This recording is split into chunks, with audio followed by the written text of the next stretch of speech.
Assalamu alaikum, everybody, and welcome to yet another live with Bina Shampreen. And today is a very special live for us because today you get the pleasure of meeting our wonderful women to women team. In fact, our founder, as well as board members that have been with our team since forever, mashallah. Because today we would like to talk about a project that is very dear and near to our hearts, the Shehzori project. Meet Ms. Nusra Suhail. She is our founding board member. Ms. Ghazal Rahman. She is also yet another board member and actually the vice president. I believe that's the title now. Yeah, mashallah. Ms. Sidra Jamil. She is literally the wind beneath our wings. There's several other board members who can join us today, but them. And of course, meet Danish Ahmed. He is our DEI head and director, and he is just amazing in getting other people involved, because we do want male allyship as well as allyship from other people who are not necessarily of Pakistani or even Muslim background, people that are, because it's all about the cause that unites you, frankly speaking. Now, for the cause, what brings us here today? So in Islam, and coming back to the theme of the month, Ramadan, in Islam and in so many faiths and traditions, helping those in distress is not just a moral duty, it's actually a mean of fulfilling a higher purpose. The Quran reminds Muslims, whoever saves one life, it is as if he has saved all of humanity. Acts of service and compassion are central to the faith of Muslims. And in fact, service to others is not just an act of kindness, it's an obligation. The concept of Fard Kifayah, which is Fard Kifayah Shehzori project, Fard Kifayah passion project. It teaches us that certain duties, such as caring for the vulnerable, are a collective responsibility. And even if a small group within a community steps up to fulfill this duty, hello, Shehzori project, this obligation is lifted from others. But if no one does, the entire community, you, everybody is accountable. So who's saving you from this obligation? These wonderful people. The existence of the transitional home and many other projects that the Shehzori project is involved with and Women to Women is involved with, along with other collaborators, we'll speak about that today, is a testament to the fulfillment of this sacred responsibility and ensuring that women and men and children are not left to face struggles alone. As we discuss and elaborate upon the work with the Shehzori team, I invite you to reflect on how community involvement is not just about charity, it's about justice, about standing in solidarity, and about creating a world where everyone has the opportunity to live with safety and dignity. Now, let's begin. Welcome, everybody. How's everyone doing today? Good, thank you. Thank you for having us. Thank you for having us. Welcome so much. All right, so let's begin. In general, everybody wants to know, guys, and having joined Women to Women, and specifically Shehzori Project being so tied directly to Women, I always get these questions. So we're going to try to lead the conversation with the questions that I'm posed every time I go in and tell people, oh, I work with Women to Women. So what specific services does your transitional home provide to support domestically displaced Muslim women, and as we said, women of other faiths as well, as we're trying to now include different races and ethnicities and religions as well. Ms. Nusrat, or whoever has the floor. So, when women are in distress and they leave their home due to difficult circumstances, or they are forced to leave home, I should rather say. So they know nothing. Many of those women are distant from the services that American system can provide them. And the reason being, there could be language barrier. They don't know English. They don't have education.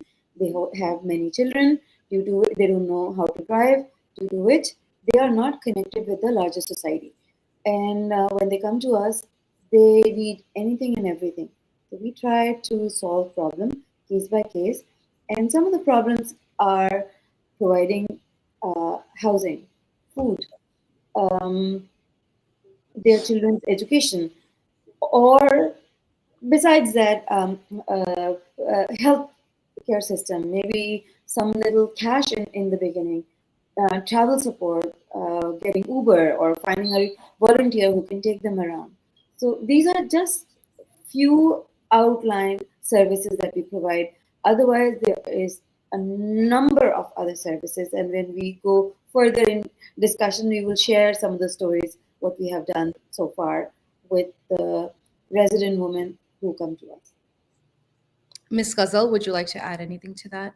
Or Sidra, whomever, really, elaborate your insight into the project. As Nusrat said, that there are things we provide to these women who are in distress. When they come to us at that point, they went through so much in their life that they cannot think properly. They cannot think about where they can go next and what they can do next. So that is something we provide. We provide them the initial hand holding and taking them to the next level, which is sometimes becomes a long haul because a lot of women, they have lost their confidence, they have lost their strength to rehabilitate themselves. So the project, this is like, we would like to help them build their life, know again, make sure that they know how to live as a single parent or a single woman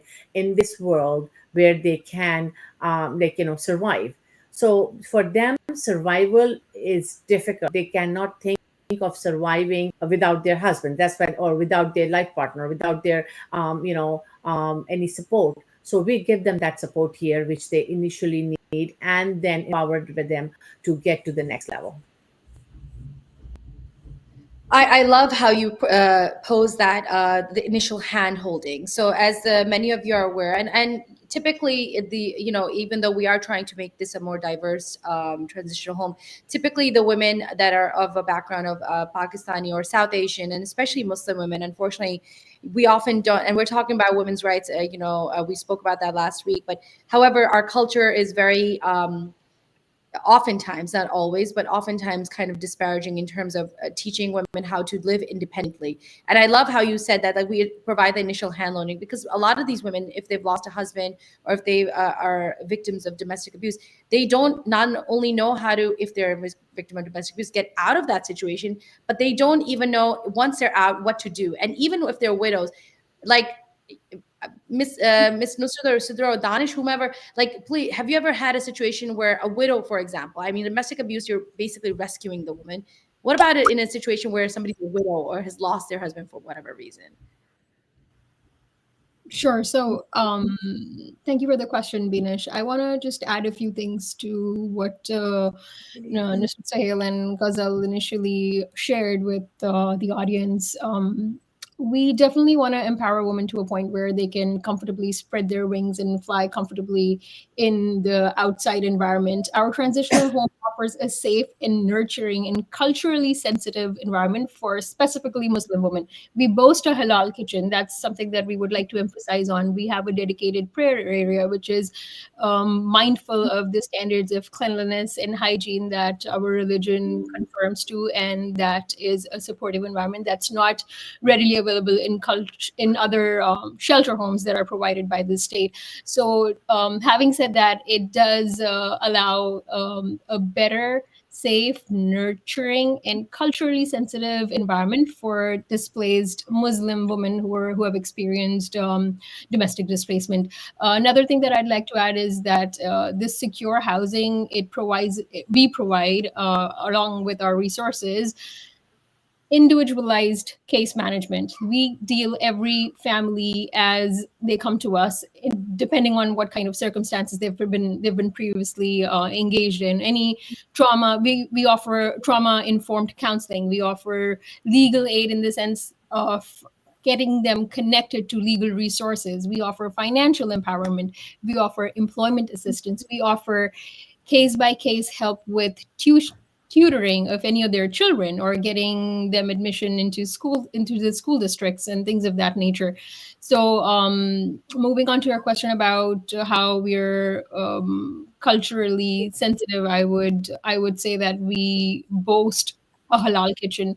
We take pride in offering halal meals. We take pride in offering a private and modest accommodation, dedicated prayer areas, and access to female community members just because the trauma that the women have experienced, unfortunately, at the hands of the other gender, it has given them a space where they do not feel safe just yet, and our responsibility in order for them to get accustomed to the community on the whole, because women alone do not make communities and men alone do not make communities either. So we collectively make communities, and for us, our job as a team is to make sure that they develop that faith in themselves and in the community, and are okay living by themselves. And that's what empowerment is for Shehzori. Mashallah. Danish, I would like to, on that note, I'd like to kind of switch gears a little bit. Like, how did you get involved with such a project? Obviously, Sidra spoke about, how it's really geared toward women. Like, how did you get involved in this project? And like, just describe your role briefly, if you don't mind, for Right. us. So I got introduced very, very randomly. It was there was a panel on youth, and we were starting a youth program, and at that time I was still youth, so I joined the panel. It was very successful, and from that panel, I realized a lot of the younger communities were very happy with what I had to say versus the older communities. Like, how could you say that? And it made me realize at that point, it's about mental health, and it was about the struggles that Black and American kids face. And it was a very organic move throughout my time in the organization. I remember saying to Mr. G that if we're going to talk about empowerment, mental health plays a huge role. If we're talking about domestic violence, mental health is even a bigger role. Mental health, people don't abuse other people because they're normal. That's the one thing. There is a mental issue there. And on top of that, it was the idea of accountability, and it stems from personal experience. There is a lack of accountability for perpetrators of domestic violence. And as great as it is, a woman empowerment organization, the main importance is from my own personal experience is women are also the first other women down. This is something that I've seen firsthand when witnessing, and that we see, that there's an organization that makes it normalizes it. Likewise with, male allyship, a lot of people always try to make it out to, believe that what I'm doing is like so great and so, so great and so helpful, but it's nothing new. It's nothing that I'm not the first one, and I'm not even one of the first 100 I've been a lot of men throughout my time who've set this example for me. But there is one thing that did stand out to me as well, is that a lot of the men, they prefer anonymity, which is a sign of their good nature. Obviously, I am not one who likes to even boast about what I do, but what I do want to hopefully do when I'm sharing my story is inspire other people to do things for the right reason. It comes down to our spiritual beliefs, and it all comes down to our Islamic beliefs. Going back to Islamic idea that how in our Black American community we've sort of created this idea that a woman's supposed to be subservient, but that's not how Islam ever promoted it. None of the women that we talk about in Islamic history never were never was it made to believe that it was okay to be oppressed. So how that became the standard, it's beyond all of us, but we can only work to change it all. Excellent. So I love how each of you already like answered a lot of the questions that I was asking. Like Sidra covered like the halal kitchen, the accommodations that are provided for the Muslim women. Danish, you covered like what it feels like to be a man in an organization that is women led and is dealing with a taboo that we don't even talk about, much less address in our community. Now coming back to you, Nusrat ji and Ghazal ji, and or whomever, what criteria do you kind of seek out, or when like looking at somebody who needs help, number one, and how do you per se, as I'm calling it, rescue said individual? Like what do you do to recognize them and bring them into your kind of under your wing of protection per se? Okay, so why don't I, share the experiences we have in the program we developed through experiences and through connecting with the other fellow social workers who have led programs of this nature. So, um, first of all, I must say that we not only cater to domestic violence victims, but also any other distressed women. And one of your question was about widows, or in fact, new immigrant families can also become homeless if they are led by a single woman. So we have all type of families with us currently, and one of our project, so Shehzori project has two facets. The first project, which is a shelter home project, is in collaboration with Masjid Al Wali, and we call it Al Wali Shehzori House. It's a shelter, and it's right now max to the capacity. MashaAllah, we have 12 women and children living there, and uh, although we should not be saying mashallah, but again, there's so much need that within 6 months of collaborating with Masjid Al Wali, we have these 12 women there with their children. I mean, 12 women and their children there. And so far, we have noticed that a displaced woman is mainly a single mother. uh, uh, Normally, single women in America are able to pick themselves up if they are educated or if they do not have any mental health issues. They normally pick themselves up. But if they have children, they are not able to find a shared housing for themselves. Nobody wants somebody else's children living with them if they want to rent out a room. And then the second thing is they have language barrier, as I said earlier. So that is a main commonality for all distressed women. How do we rescue them? So such women, when they leave home, they automatically go to motel, cheap motels. Sometimes some masjid groups help them for some time, sometimes community interject and help them out. But when they start maxing out their limit to stay in the motel, that's when the rescue happens. Because then when they would leave those motels, they would really be homeless. When they reach motel, they are considered homeless. But when the motels, although motels don't kick them out, but they start putting pressure on them. And that's where the real pressure comes in. Children are not going to school, they have food issues, they have travel issues, and then motel would also be ready to kick them out. So that's where when we call our mission, I mean our rescue mission to kick in. We take them such victims who are becoming homeless or are homeless right away, but we have a screening process. So we look at the screening and see what is um, like if the person is becoming homeless because of their own mistakes, or is it a genuine case?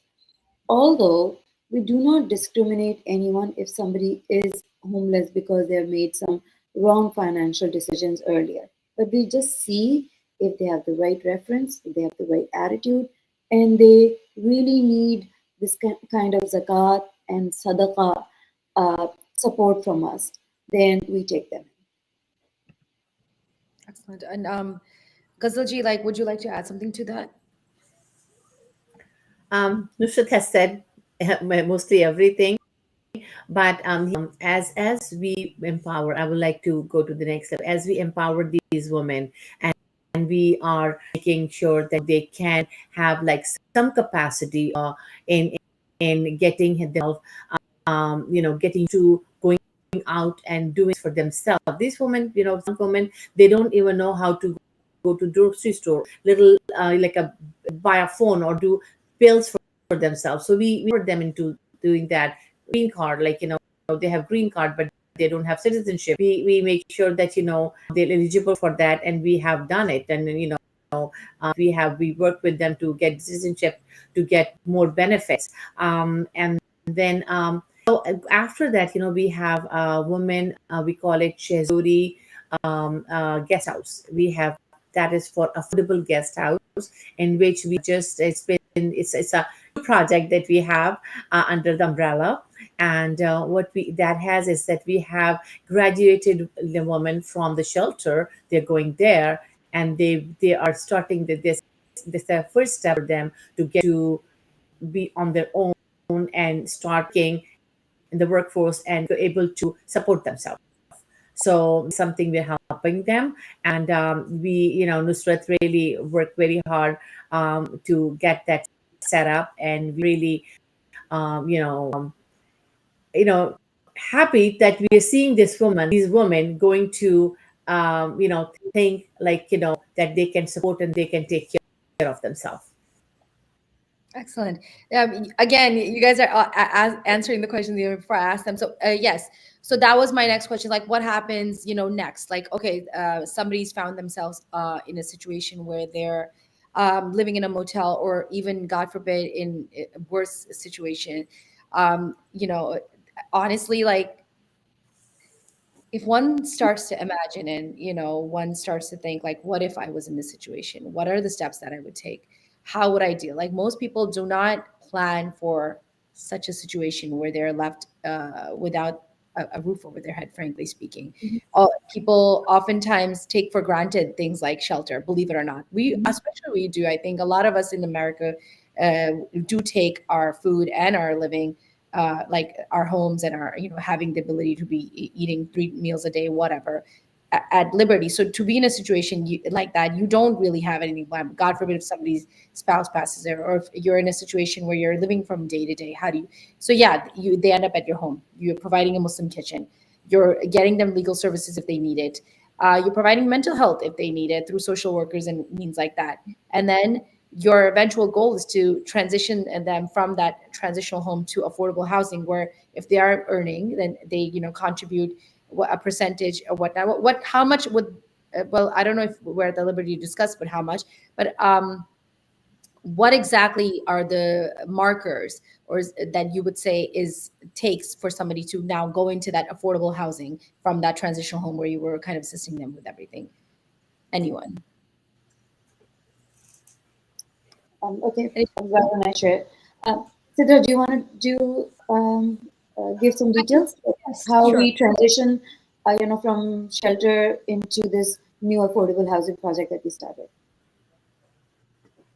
Sure. So, to give you the answer in a gist, I would say once we encounter such a family, and the family primarily consists of a woman who is displaced with her kids, unfortunately, we do an intake and we evaluate their situation and see how fitting they are to our program. Based on that, we open our doors for our transitional housing facility, which is our shelter home. Having said that, we, based on their needs and the needs of their family, we determine if they need to be there for 6 months, and a year, or maybe a year and a half. And depending on what measures they've taken in that period to enable them to believe in the strength of their own 2 feet, we then determine if they're a good candidate for the next project, which is our affordable housing. Shelter is rent free. We completely take care of our shelter home residents in every sense of the word. However, affordable housing provides some responsibility on their end, and the rent is subsidized to a point where we take care of partial payment for the rents on their part, and then they add to some, or they contribute towards the rent or towards the living expenses, technically enabling them to be on their own in the next step. So shelter home comes first. Affordable housing is the next stage after they would graduate from the shelter home, and then on their own would be something that we would like for them to be. That would be their happy place. That would be a place of self sustainability for that particular family. Actually, I will add to that too. So our second project, which is, Ghazal said, that we, in our own, easy words to explain, that those who graduated from transitional home are ready to transition to the larger community or to the real world. So this affordable housing is the project for them. So single mothers who are not educated or do not have any good academic credentials work on minimum wage. So we try to keep them in the transitional home until we feel that they're making some money. but they still need to build up their credit history. They still need to have some regular pay stub to come in to have an apartment for themselves, and have to make enough decent money to afford a small apartment for themselves. So for that reason, we felt that there is a middle ground that we need. So Al Wali Masjid provide us great resources in the transitional home, and we keep individual individual or their family according to their needs, 3 months, 6 months, 9 months, or a year. Most likely, if there are a number of children, then we try to keep them until the end of the school year. So when they leave, wherever they go, they will start a new year in a new school. So this has been the pattern so far. In our affordable housing project, as Fitsidra said, we want them to build up their credit history. We want them to build up responsibility. So some accountability is on them, especially paying some amount that we know according to their circumstances how much they can afford. We ask them to show us their pay stub. We ask them to show some uh, uh, tax returns or something on those lines, so we can decide accordingly how much we would subsidize for them. Um, and if we feel that they can afford, uh, a regular house, we prefer that they would go to a regular apartment, not come to us, because this is mainly for needy women who are going to the second step to transition. Okay, so we've spoken about the process that it takes to, be rescued, or if how to seek your assistance, and the different markers and whatnot that you have to, that you look at to indicate. And then we've spoken about, what the goal is to get them into that affordable housing and whatnot. But kind of just to backtrack a little bit, and I know we're not only helping domestic abuse victims, but what if the situation is a domestic abuse situation?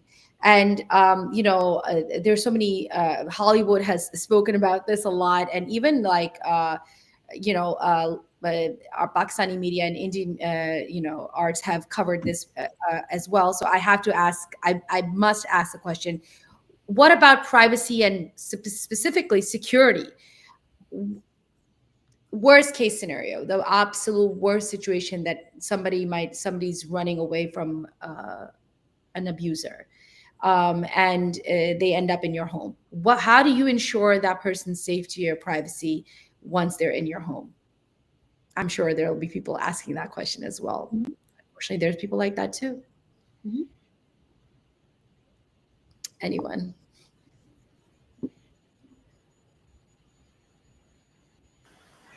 Safety is a very important part of our project, because these women, as we are empowering them. Before empowering them, we're hand holding them. We are trying to tell them we are there for them. So they have to trust us for that. We do not share their location. We do not share their information. We do not share anything about these with anybody, because that is something confidential. We have to make sure that these women who are here, they're entrusting their lives with us, like their kids are there. So make sure we are not be very private about that. So almost that we do not take people there.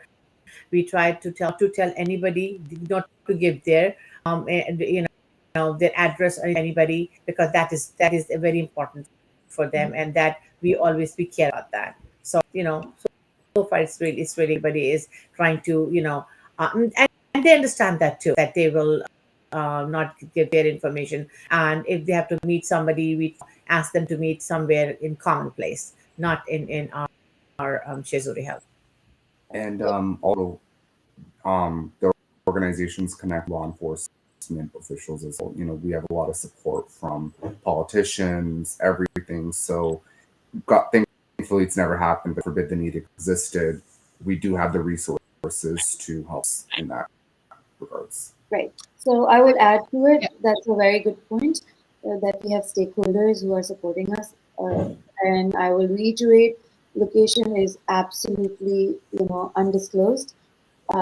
Only our volunteers or our board members or Masjid Al Wali sisters know that because we run this project of transitional home with them, and affordable housing is totally our own project. So, and the volunteers who go there, we provide them basic training not to share the location or the identity of any individuals to anyone. So this is our uh, core Confidentiality criteria, agreement. yeah, for inducting any volunteers. So um, we try to keep that, very much in our mind. Also, we have cameras installed in the house, so that also gives us, insight into who's visiting, who's going, and we keep, an eye on that. Excellent. So you guys touch on a lot of great points that I think I wanted the audience in out there to know how you're keeping these women safe and how you're ensuring their privacy as well as security. You mentioned Danish mentioned politicians and law enforcement, and Mr. G, you mentioned Masjid Wali. I would like for either of you to begin in any order, a little bit of elaboration on both of those. Like you spoke about politicians, like let's start with that. Who's involved? Who can we support through our voting? For sure, because this is a great cause, and for any politician, because this is grassroots, you guys, like a grassroots organization, they really really need politicians support in terms of not only funding but also recognition and acknowledgement. So I definitely would like to know who's involved in terms of politico. Anyone can answer this. I think we have to start with how the organization started. Yeah. So how this Shehzori House project started, and Nisarji, only you. I feel like that were Okay. Cheers. All right. So why don't I share that? So I started this project as Pakistani American friends coming together to empower our own community because there is no platform of Pakistani American women. I wanted a woman led project because we can do it and build up leadership, build up good communication, and empower our children so we would leave something behind for them in this country and feel proud about their Pakistani American identity. Over the period of time, we do our regular galas and we created a place for ourselves. And we were asked by our local assemblyman, Sterling Stanley, and they're very gracious that he had endorsed us and then had trusted us to provide us seed funding to initiate a project to eliminate homelessness. And that was need of the time, although we knew that there are a number of women who suffer domestic violence or some poverty uh, related aspects. But after starting this project, we realized that the need is immense. As I said, our transitional home, our shelter, is already full to the capacity. And we just started our affordable housing, and we already have two individuals living there. So um, this is this has become a project of our passion, project of our heart, and we thank our local politicians to identify us to lead a project of this nature. We did not know that there is a need. Thank you, Nusrat Tapi, for sharing what you shared. I just like to add some thoughts here. I believe our annual gala that we have for our nonprofit Woman to Woman has allowed us to spread this word with the community, and the community has been immensely helpful in sharing and upholding this cause with us. We could not have been here without the support of our community, without the support of our local assemblyman, Shirley Stanley, and the other people that we work very closely with. I also want to add a point that in the given the mere fact that we work closely with legal organizations and law enforcement, in the event that there's a situation for a protective order, we allow and we facilitate that legal paperwork for that particular individual. So again, to your point, Binesh, we could not have been here by ourselves. It's the community, and we stand for the community. We stand with the community, and we ourselves, we all of us, we make the community. Excellent. Just I'm unfortunately not involved as much as I'd like to be with Shehzori project, just only because life and other things that I'm more on the creative side of Women to Women. But I love that even if I vicariously I'm tied to this project, and anytime anybody asks me, well, why are you involved in it? And I will tell you, there are a lot of people that will ask me, Venus, why are you also doing this? And I always say, well, there's things that I do for, to have like whatever fun and have a life and earn a living. And this is what I do for my soul. This is essentially what I like to do, to feel good, not only as as a human, but also just feel good when I'm sitting in my quiet moments and being insightful. Well, what am I doing to be even vicariously tied to a Women to Women who is, who has not only initiated Shehzori project, but is still heavily involved with, honestly speaking, there's no other word, rescuing these women. Mhm. It's an honor. And again, I'm not directly involved in any shape. And these are the individuals that are involved. There's others that, I definitely deserve an honorable mention as well. But it's always amazing to see how you have grown in just the almost 4 years that I've been involved with you. Like, just from where you guys started out and where you are now going and progressing. It's like, subhanallah. I don't know who said this, but I know it's a quote, and so I can't take credit for it. But anybody that does good and has good intentions gets barakah in that same good work, good intention. And subhanallah, Women to Women and Shehzori project is certainly a testament to that. You also spoke about Masjid al-Wali, the fact that you have Masjid al-Wali involved. Yes, go ahead. Siddur, would you like to Yeah, ask? just wanted to say something that I that I find profound. We all go to our beds with our conscience, right? We put our head on the pillow at night, and the only thing that's with us is our conscience. So I always remind myself, what did I do today to enable someone who, without having the furthest thought from them doing or reciprocating the favor for me? Because we all have relationships, and those relationships, like it or not, they have some form of expectation. However, what the element of giving is only at its highest when you give but expect nothing in return. So that conscious at that moment in time, when that feeling of gratitude sinks inside of you, and you're like, yes, I did something for someone who, and I have no expectation from anything of that sort from them, but I do expect I did this for the higher power, for the Lord up above,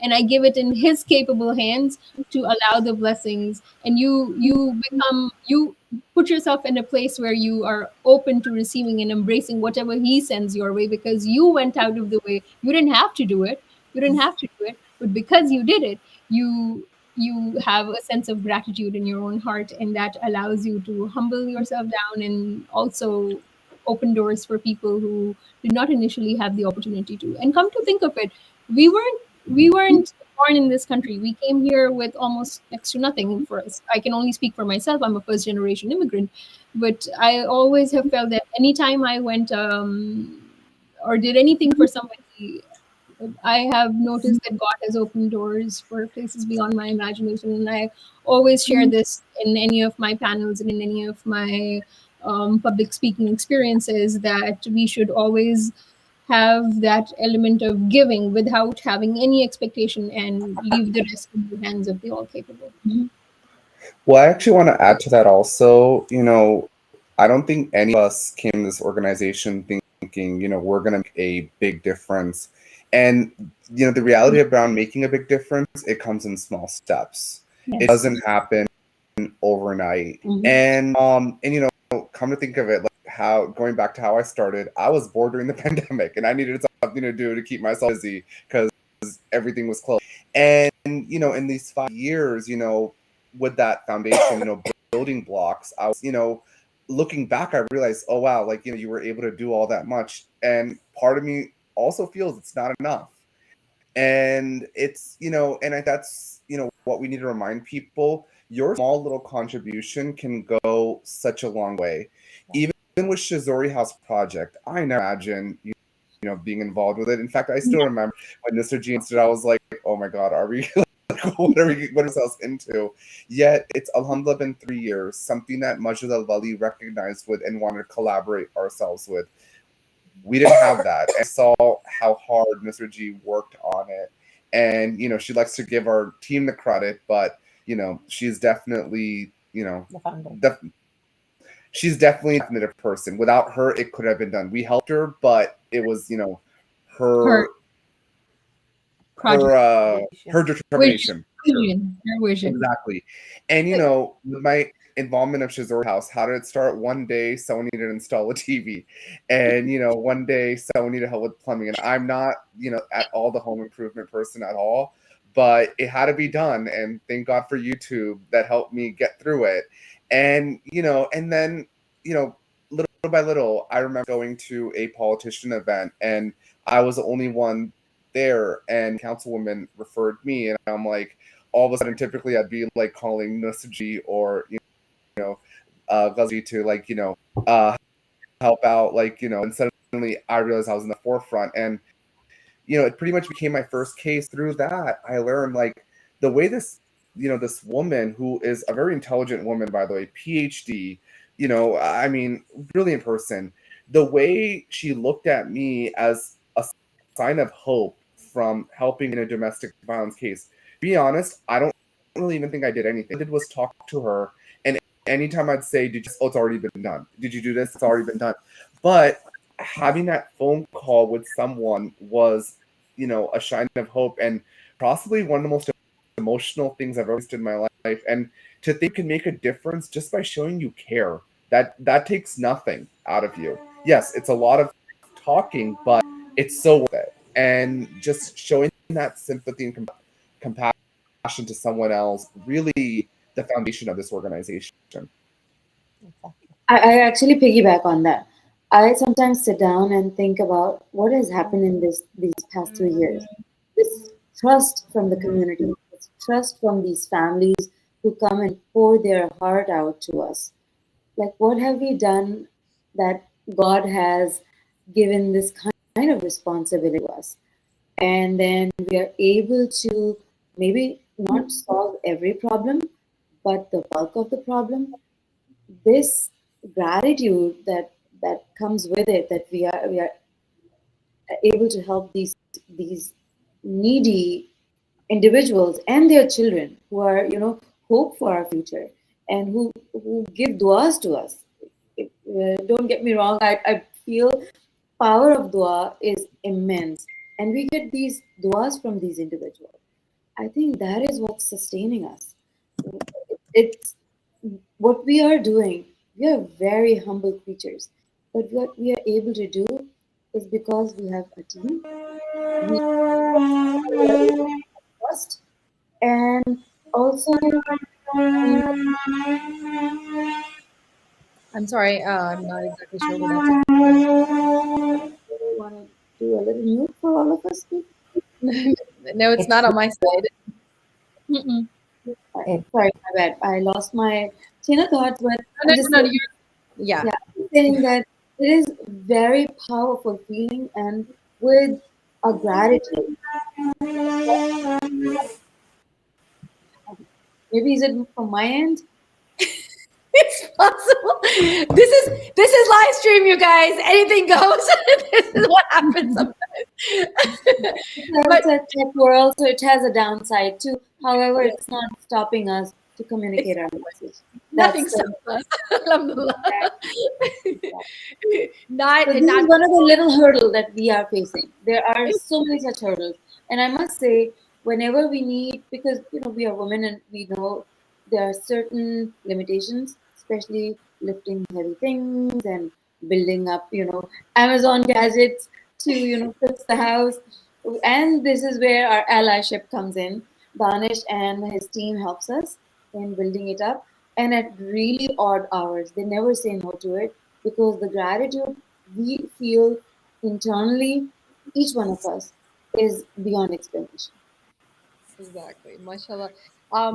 Just coming back to what you guys have been talking about, it I've heard so many stories from Mr. G, and how suddenly somebody donated 5,000, somebody donated 10,000, and like this actually is up. And then Masjid Al Wali, like especially ever since you guys joined them, the way it's progressing. I want to mention, I definitely want to give a shout out to them. Like anybody can talk about this, Miss Ghazal or Miss Nusrat or Sidr, whomever, who would like to kind of elaborate on how Masjid Al Wali is collaborating with you guys.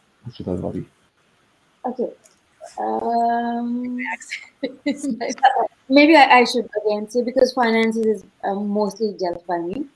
So yes, last year was a crucial year where we felt that where are we? We have taken responsibilities of these lives, and we are all small professionals, and some of us are volunteers.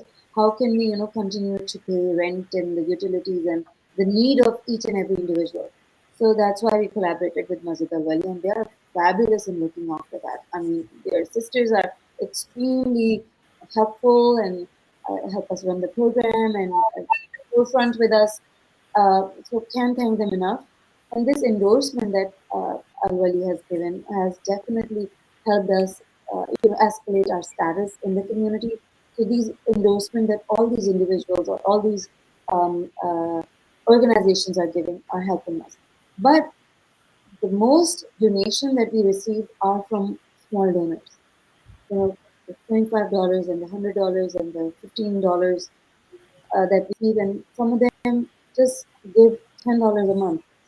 And then, in the long run, it's $110.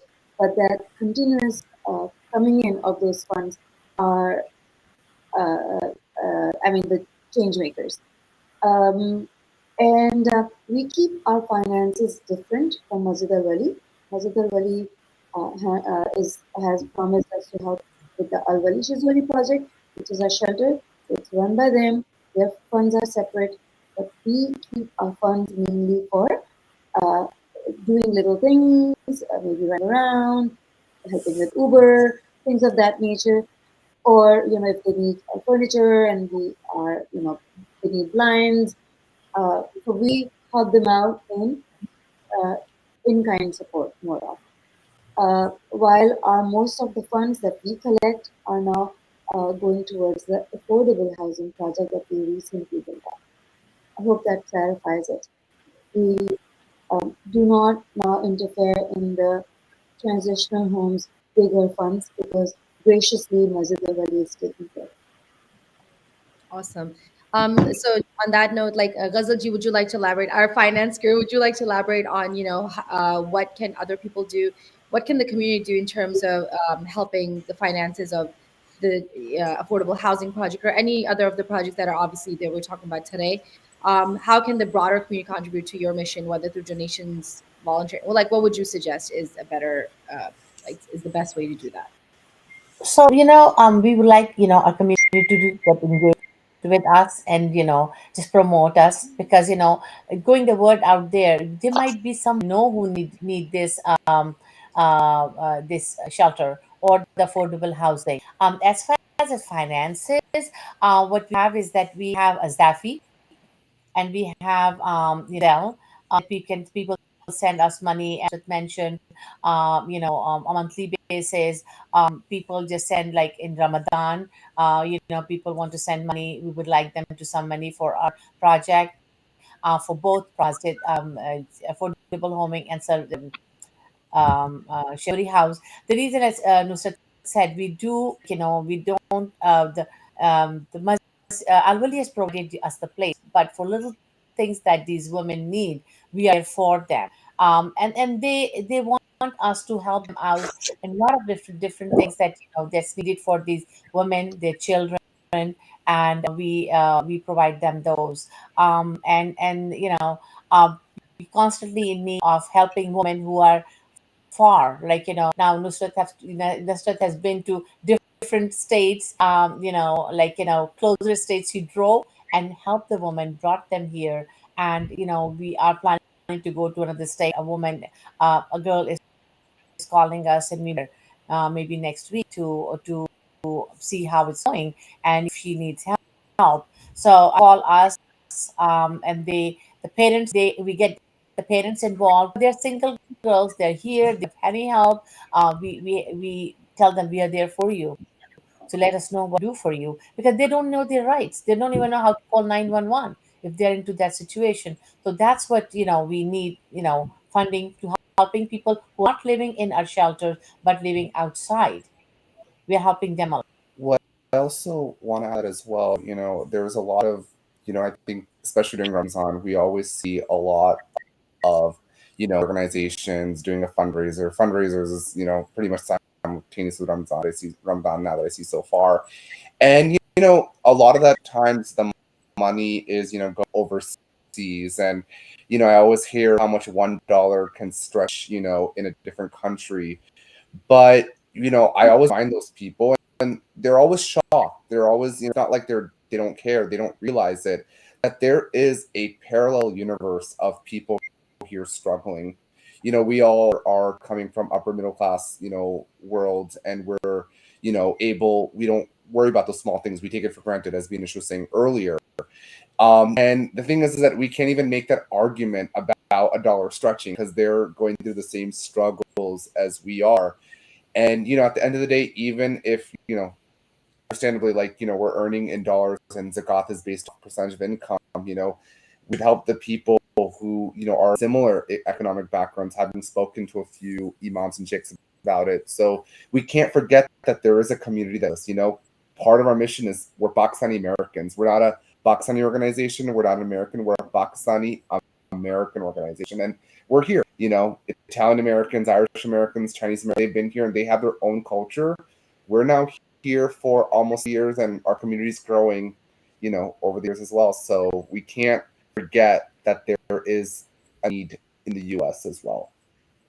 Exactly. So this is one of the things I think living in the United States, and we tend to send zakat to Pakistan or wherever we're from because we tend to think, okay, our dollar goes a long way also, but also we think that there's more needy people there, and which is true. But there's also needy people here, and that's something that's often overlooked, unfortunately.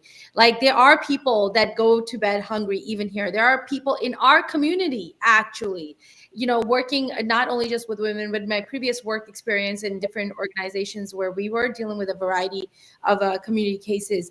I was shocked, honestly speaking, until I got in that community involvement, that there are people in the United States who are suffering similar, if not worse, because in Pakistan, there is, I don't know how to put it, but there's somehow the community does swoop in Pakistan. Even now, there's still people that will help, like a little bit at least. But in America, people don't even say it. I always talk about that we're living in hot air lives because we like nobody knows, who's struggling financially because of obviously credit and because and when you find out when it's the tip of the iceberg and the iceberg has sunk.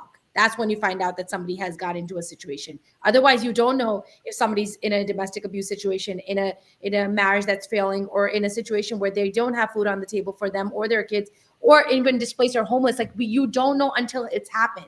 Because for a long time in America, it's easier to, like Pakistan, there's a saying, Safed Posh. Like I think real Safed Posh are the Pakistani Americans here, honestly speaking. Because हम लोग जो है, I'm going to switch to Urdu because it can only really be elaborated in Urdu. इधर जो लोग हैं जो इस चीज से गुजर रहे हैं वो अक्सर नहीं बोलेंगे because एक तरह का है कि आप कैसे आप how are you in this situation? आप तो अमेरिका में बैठे हुए हैं, ये कैसे हो सकता है? There's this kind of thinking that America में there's a lot of availability in terms of fund, but they don't understand that is it when you are in complete dire straits. And even those things that are available, homeless shelters, you guys, even in America, the process of homeless shelters, not women to women, obviously, they're not a Shehzori project, but the process is that the people can go to the home. Like if you go to New York City, for example, people can enter at something like 7 p.m. at night. It's first come, first serve. You're sharing a room with multiple people in the room. And if you don't get into that homeless shelter by a certain time, you don't have a bed. So you're sleeping under a bridge or even worse. So this is actually in America, this is happening. हमारे पाकिस्तानी बहन भाइयों के लिए out there, this is happening. मगर America, so इस तरह के projects like Shehzori Project and other projects like social organizations that are helping people who are not necessarily in complete dire straits, but almost there and trying to lift them up before they get into that situation. These are honestly the projects that need that advocacy and support, because they're So I helping want, people before yeah, they I go. want to add what you're saying. So I'm interjecting, and because I don't want to lose your chain of thought in the similar capacity. So you're saying that those who come in, they get the bed first in regular shelter. But in those shelters, they take away the children. They do not let the children stay there, and Yep. state takes over, and they go to foster care. So the first thing that happens if any of these ladies would go to a regular shelter, they will lose their children. So we are keeping the families intact. A lot of people ask us why, uh, uh, you know, there are so many others. Why don't they go there, and then they will be more connected with the proper social workers, and proper services will be granted to them. The first thing happens is they lose their children. So those mothers are very difficult to to empower when their children are taken away. They become victims of mental health. So another a traumatic situation starts for them. So we are avoiding that. We are keeping the families together. We are bringing community to become the parents of those families, and that's we are asking help for. If anyone needs to connect with us, please feel free to do that. But definitely, finances, without finances we cannot run it. We are all volunteers, so whatever zakat, sadaqah, kharat, charity donation we get goes 100% in the field. In fact, our running around and the gas and time and all that is our charity towards it. Exactly. So, Ms. Nusrat, she mentioned about how we can, definitely, we have a website, women2inform.org. You can go to that, and it has the Zelly and the Zephi, I think, that Ghazalji spoke of. Other than that, if you are somebody who is not necessarily able to donate your funds, you know what you can always donate is your time. Is your time. We live in the age of communication. Like if you can come volunteer at Shehzori Project, where obviously you would have, we would see how, if you're have the skills and you have the quality, rather, in terms of protection and security, whatnot, but also in terms of just even on social media, you guys, if you're sitting from your home and you have no way to get to one of our projects or our galas or whatever, just share our information. I am often sharing it on my social media. I know Sidra Danish, and it's with his synergy, it's just the connections, Ghazalji and Nusraji, all of them, we are always sharing, just reshare the even this thing, even this little incremental sharing, the information that there's an organization out there that is doing this amazing thing. That in itself is part and parcel to helping an organization do this amazing passion project. Anybody want to add anything before we say? Well, actually, I want to ask you guys something. A takeaway, and a goal. What is your takeaway of this live today that you want everybody to understand, or rather, you want to not your takeaway, but the takeaway you want the audience to have, and also, what do you see? How do you see your role and Shehzori Project really developing in the next, let's say, year? Let's do a short term. So, Go ahead. kind of want to go off of your point and then bring the takeaway. I think collaboration is also a very big thing in organization. None of us can do it alone, and none of us can will be successful on our own. Everything is a support. That's just that's just the way humanity was created. And biggest takeaway from this is that everyone always questions. Well, I can guarantee you, any five of us, if you ever ask a question about this program in any capacity, will be more than willing to talk about it. And it's not an easy project. I'm not going to say it's something that is always bed of roses. We're getting along very well right now. We get along 99%, but there's a lot of stress that comes into it. There's a lot of ups and downs, but the reward, you really feel internally from working on this. It's like it's like nothing you can compare it to. And I'm so grateful, and everyone on this call, I have such an immense amount of respect for, because working together for years now, and even if hopefully have to one way or another over the time, we just all there for each other, and we're all there for this cause. So my takeaway. So I would say that just connect with us, little connection, connect with us with whichever capacity you can, and just support our cause, because this cause is for working for a lot of causes places, as everyone mentioned. However, this cause is something that we are seeing people live here not having the essentials, and they are going so much. So my request from everybody who is viewing it, that please support us, as you said, by your time, by talking about this, And showing up. to and share our like um, contribution. Even a $10 donation a month will help us, because that will keep us running, and helping more and more people in and more like girls, women, children in that will be my request. Thank you. Welcome. Sidra Nusrat? or Awesome. Nusrat? I could go.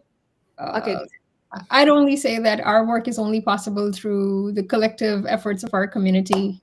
And whether it comes through donation, it could come through volunteering time, volunteering your expertise, connecting resources, or advocacy. And every contribution helps, even something that can anything and everything that can contribute towards the collective vision and mission of Woman to Woman, just to ensure that a woman can, whoever has been facing hardship, is not standing alone and we stand with her. So together we create a future where every woman would have the opportunity to thrive in a place that is safe and that helps her keep her dignity intact. Nus- Nusrat, I think you're on media. Um, so my last few words are: I want everyone to become eyes and ears for us, because these women are not there in melas and in dinner parties and in exhibitions. They are hidden. They are busy figuring their life out. Some of them are on minimum wage, so trying to make cooking at home and selling food, and so their time is precious. And um, they may, and due to language barrier, often they do not know who we are. So please be eyes and ears of us. Whenever you see any of them and they need support, reach out to us. Second, this live uh, talk that we have done, there's a purpose behind it. We do this quite regularly. And the reason behind it is many women reach out to us after watching one of these shows. So we request if you can share this with people, share this in different groups, WhatsApp groups, or maybe the one that you feel need us. So many women reach out to us after watching us on social media or on TV interviews. Thank you.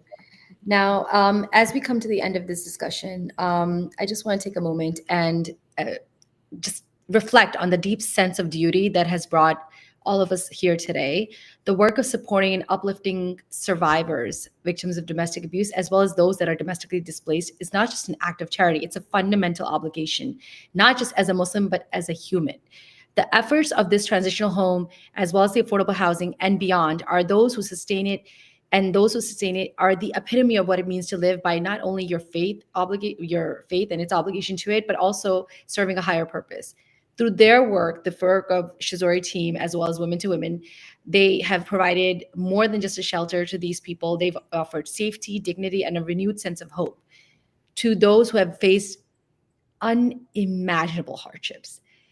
The commitment of these people reminds us that true service to others is not one of the most is actually one of the most meaningful ways that we fulfill not only our religious obligation, but again our moral duties. This conversation cannot end here, though. Each of us now has a role to play to ensure that no one is left without support, that no one feels abandoned, that our community stands firmly against domestic abuse, domestic displacement, and domestic hardships as a whole. Whether through direct involvement, advocacy, or simply spreading awareness, we all have the ability to make a difference.